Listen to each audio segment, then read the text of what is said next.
अटल,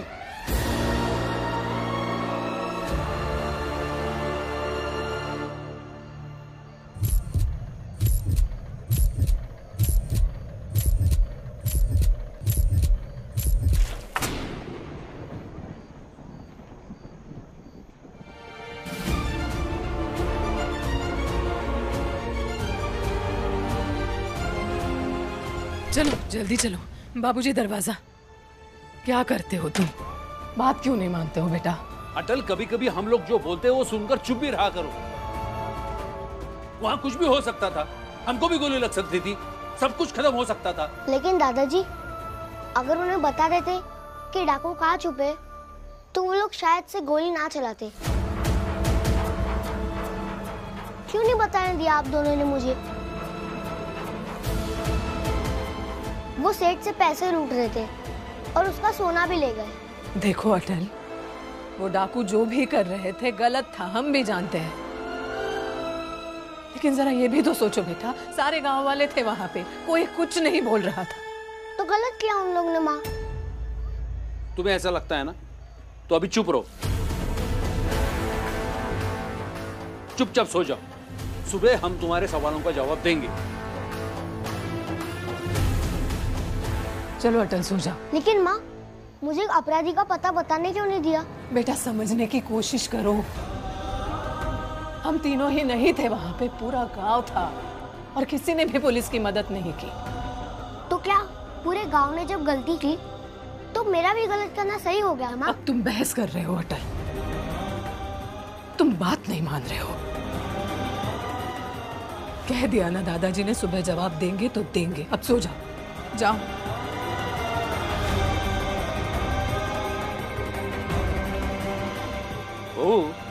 हाँ बाबूजी।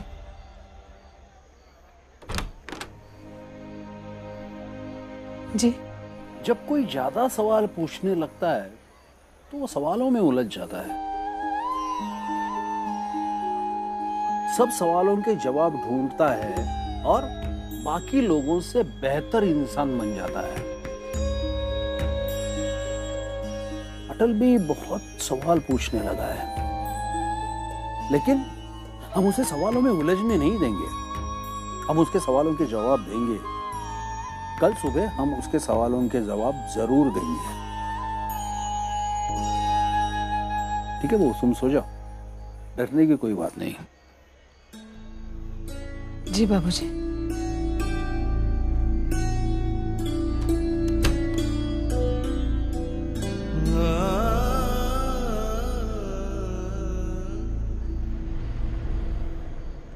हे भगवान, पता नहीं क्यों ऐसा लग रहा है कि अटल किसी मुसीबत में है। मन घबरा रहा है। पहली बार बाबूजी, अटल और अटल की माँ से इतने दिन दूर रहा हूँ। नहीं, अब उन लोगों से और दूर नहीं रह सकता। उन लोगों को अकेला नहीं छोड़ सकता वहां पे ऐसे। ऊपर से अटल की पढ़ाई भी छूट रही है। नहीं नहीं, अब और नहीं।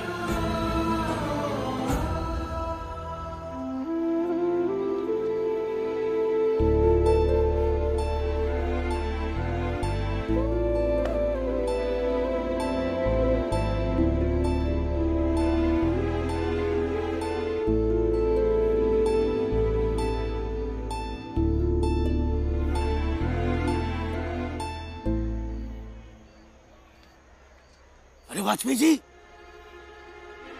वाजपेयी जी, अरे वाजपेयी जी इधर इधर।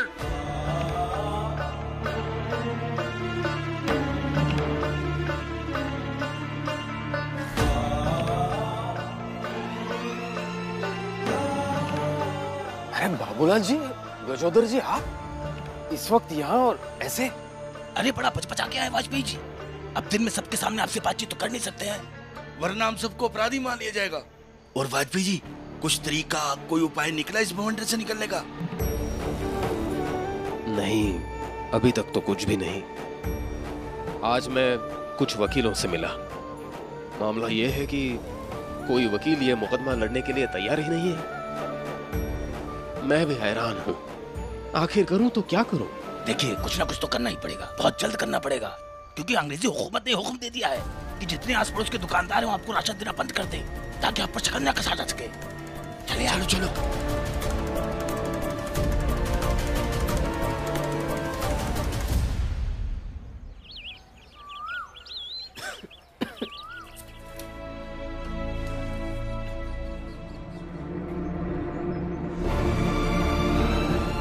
चुपचाप सो जाओ, सुबह हम तुम्हारे सवालों का जवाब देंगे।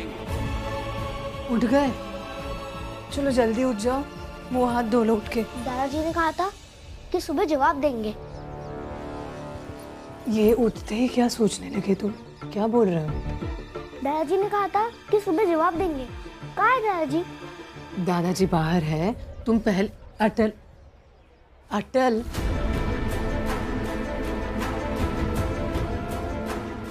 दादाजी जवाब। जवाब चाहिए? हाँ। जब तक मुझे मेरे सवालों का जवाब नहीं मिलता तब तक मैं परेशान रहता हूँ। ठीक है, चलो आपके सवालों का जवाब दे देते हैं। चलिए।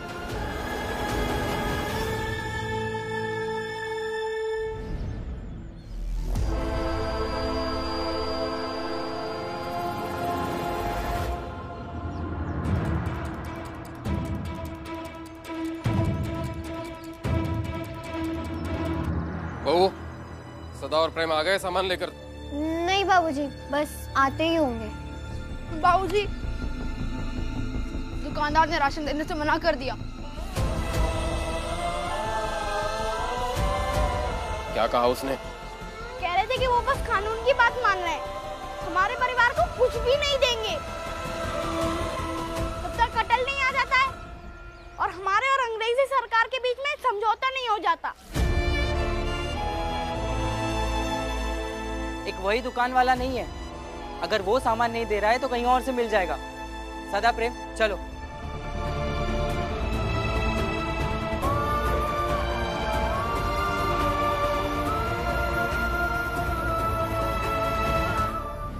कल रात पुलिस ने पूरी कोशिश की थी। हाँ भैया, डाकू कहीं दिखे भी नहीं, लगता है भाग गए। अच्छा ही हुआ जो पकड़े नहीं गए। और फिर अच्छा ही किया वो डाकुओं ने जो उस सेठ को लूट लिया। उस सेठ ने भी हम गरीबों से कितने पैसे लूटे हैं। ये क्या बात हुई? उस सेठ ने आप सबको लूटा और उस डाकू ने उस सेठ को। दोनों ही लुटेरे हुए ना।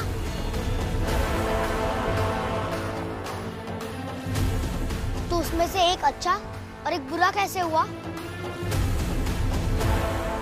पंडित जी, कल रात अटल ने कुछ कह दिया था, उस वजह से गोली वोली चली। उम्र कम और बातें और हरकतें बहुत बड़ी करने लगा है।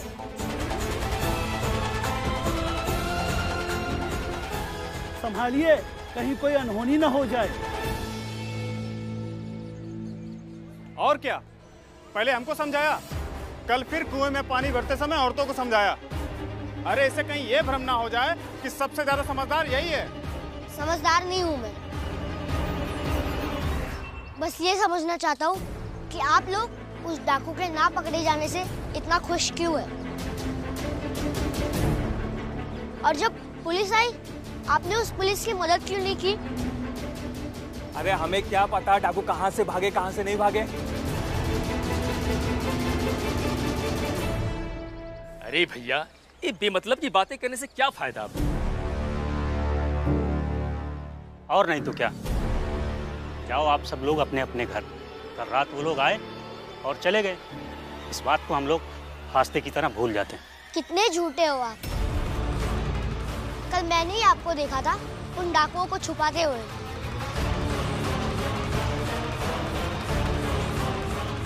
और अभी कह रहे हो कि देखे ही नहीं है। अभी खाने जाकर बताता हूँ। रुको, तुम समझ नहीं रहे हो ये लोग क्या कह रहे हैं। मैं ये नहीं समझ रहा कि ये लूटने वाले के पक्ष में क्यों है। जिन्हें तुम बताने जा रहे हो वो लोग डाकू से कम है क्या?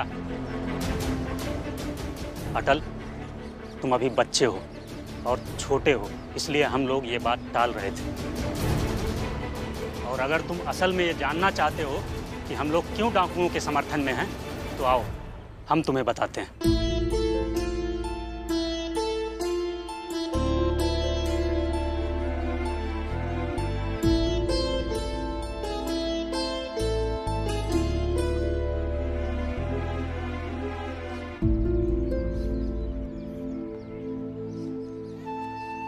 सुलेखा, सुलेखा। जी?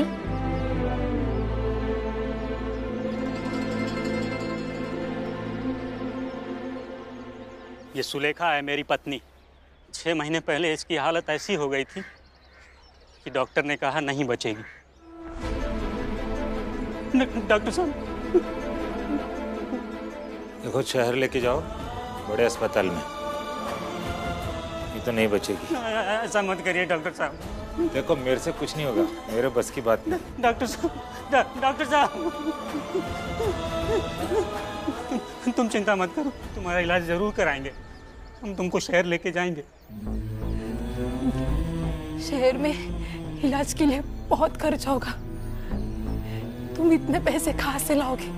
हाँ, जो भी कुछ था वो पहले से ही सेठ के पास गिरवी है। जमीन, गहने, कुछ भी नहीं बचा। तुम चिंता मत करो, इसके पहले भी सेठ जी ने हमारी मदद की है ना। मैं अभी जाता हूँ और अभी सेठ जी को अपने हालात के बारे में बताऊंगा और अभी पैसे लेकर आता हूँ। रुको। राम राम सेठ जी। हाँ राम राम। सेठ जी, एक विनती लेकर आया हूँ आपके पास। बोलो। मेरी बीवी बहुत बीमार है सेठ जी, उसको इलाज के लिए शहर लेके जाना, कुछ पैसे दे दीजिए सेठ जी। हाँ देंगे, जरूर देंगे, पर गिरवी रखने के लिए क्या लेके आया है तू? जो था सब कुछ आपके पास पहले से ही गिरवी है सेठ जी। अभी मेरे पास कुछ नहीं है सेठ जी, मेरी बीवी को बचा लीजिए। मैं मेहनत मजदूरी करके सब आपका चुका दूंगा सेठ जी। मेरी बीवी मर जाएगी सेठ जी। सेठ जी चल निकल यहाँ से। सेठ जी ऐसे निर्दयी मत बनिए सेठ जी, बचा अरे लीजिए, कोई मेरी बीवी मर इसको बाहर उठा के फेंको। मेरी बीवी मर जाएगी। छोड़, छोड़ यहाँ, छोड़ सेठ जी, छोड़ सेठ जी, मेरी मर जाएगी सेठ, मर जाएगी। और उस दिन हमने इसे बचाने की सारी उम्मीदें खो दी थी।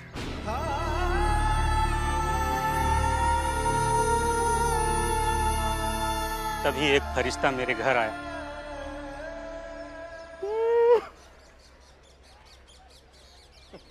ये लो, और शहर जाकर अपनी बीवी का इलाज करा लो।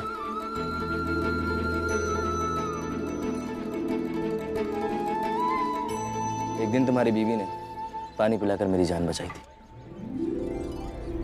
और आज इस हालत में मैं उसे मरने के लिए नहीं छोड़ सकता। बहुत बहुत धन्यवाद साहब। ठीक है, ठीक है, ठीक है, बस इसकी कोई जरूरत नहीं है। और उस दिन अगर वो डाकू फरिश्ता बनकर मेरे घर नहीं आता तो आज ये तुम्हारे सामने नहीं खड़ी होती।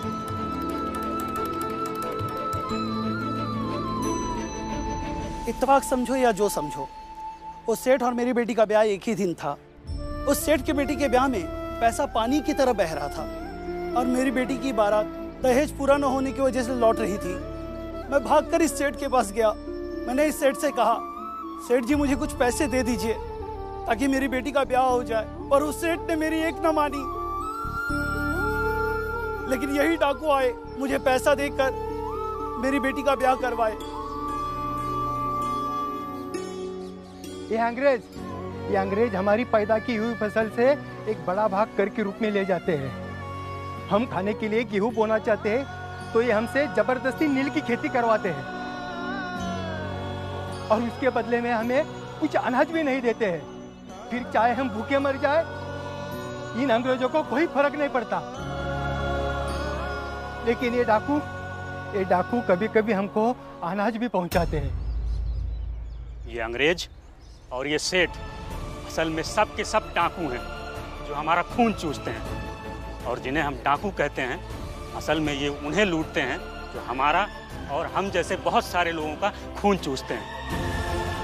और इन अंग्रेजों का कानून बड़े लोगों के पक्ष में खड़ा रहता है और हम इनके कानूनी फांस में फंसते रहते हैं।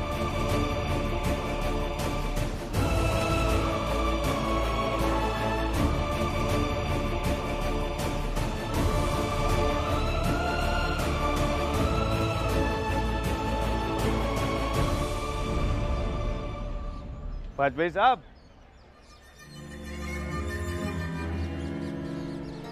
सुप्रभात।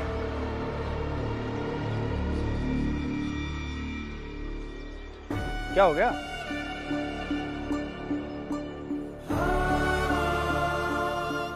चाय वाय भी नहीं बनी? फिर तो राशन भी नहीं मिला होगा। और ये मोहल्ले वाले भी ना बड़े बेरहम, ऐसे थोड़ी होता है। खैर वाजपेयी साहब, आप कुछ भी कर लीजिए, राशन तो मिलने से रहा। भाई ये कानून बन गया है ना, और जब तक अटल को वापस नहीं बुलाते, मत बुलाइए, तब तक ऐसे कानून बनते रहेंगे और आप और आपके परिवार को अपने शिकंजे में जकड़ते रहेंगे।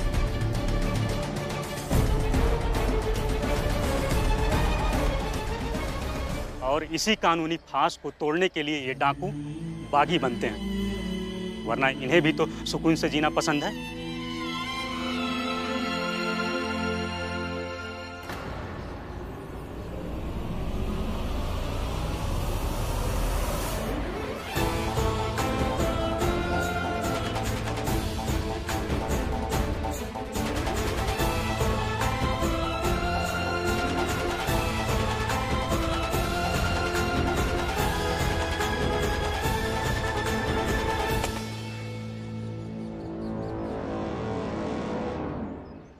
डरो मत, हम अंग्रेजों की तरह बेवजह किसी को नहीं मारते हैं।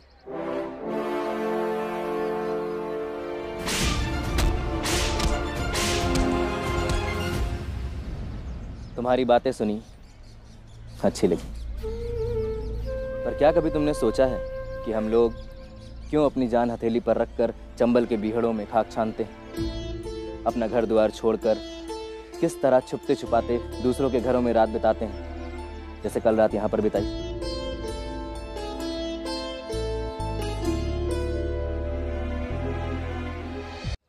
अटल, स्टीफन साहब ने जब तुमसे कहा था कि स्कूल में धोती पहनकर आना अपराध है और वो उनका कानून नहीं है, तो याद करो तुमने किस तरह से विरोध किया था। अब चाहे जो हो जाए, मैं धोती नहीं बदलूंगा। धोती हमारी संस्कृति है और हमारी संस्कृति का मजाक कोई ऐसे नहीं उड़ा सकता। ये सब भी वैसे ही विरोध कर रहे हैं। अब कुछ समझ में आ रहा है?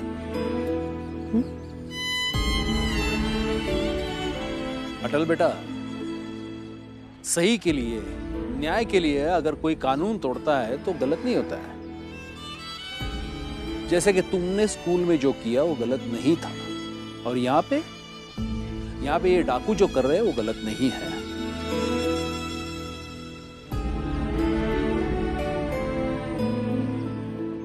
हाँ बनाइए ना, बात बात पर कानून बनाइए ना और जकड़ते रहिए निर्दोष लोगों को। लेकिन एक बात याद रखिएगा, ये कानून तोड़ने वाले भी आएंगे। आप उन्हें बागी कहें, अपराधी कहें, लेकिन वो ही लोग होंगे जो आपकी इस मनमानी पर पूर्ण विराम लगाएंगे।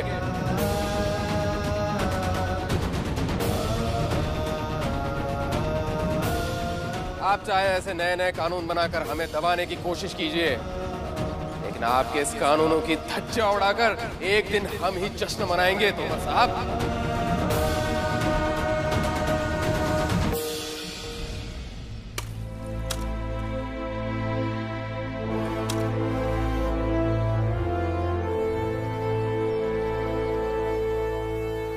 अगर सत्ता अच्छी हो तो हम आत्मसमर्पण करके घर लौट आएंगे अपने लोगों के बीच, और अगर सत्ता में सिर्फ मतलबी अपना ही फायदा देखने वाले लोग रहे तो हम बागी बने रहेंगे। और जो लोग सत्ता के घोड़े पर बैठकर हम पर जुल्म करेंगे, उन्हें हमारी बंदूक की गोलियां निशाना बनाती रहेंगी। लोगों की मदद करने का और कोई भी तरीका हो सकता है ना, तो आपने हिंसा का तरीका क्यों चुना? हमें जो रास्ता समझ में आया वो हमने चुन लिया। अब तुम जब बड़े हो ना, तो कोई ऐसा रास्ता बना देना जिससे किसी को अपने हक के लिए बंदूक न उठानी पड़े। और अगर तब तक हम पुलिस की गोलियों का शिकार ना बने और तुम्हारा रास्ता सही लगा, तो हम जरूर तुम्हारे रास्ते पर चलेंगे।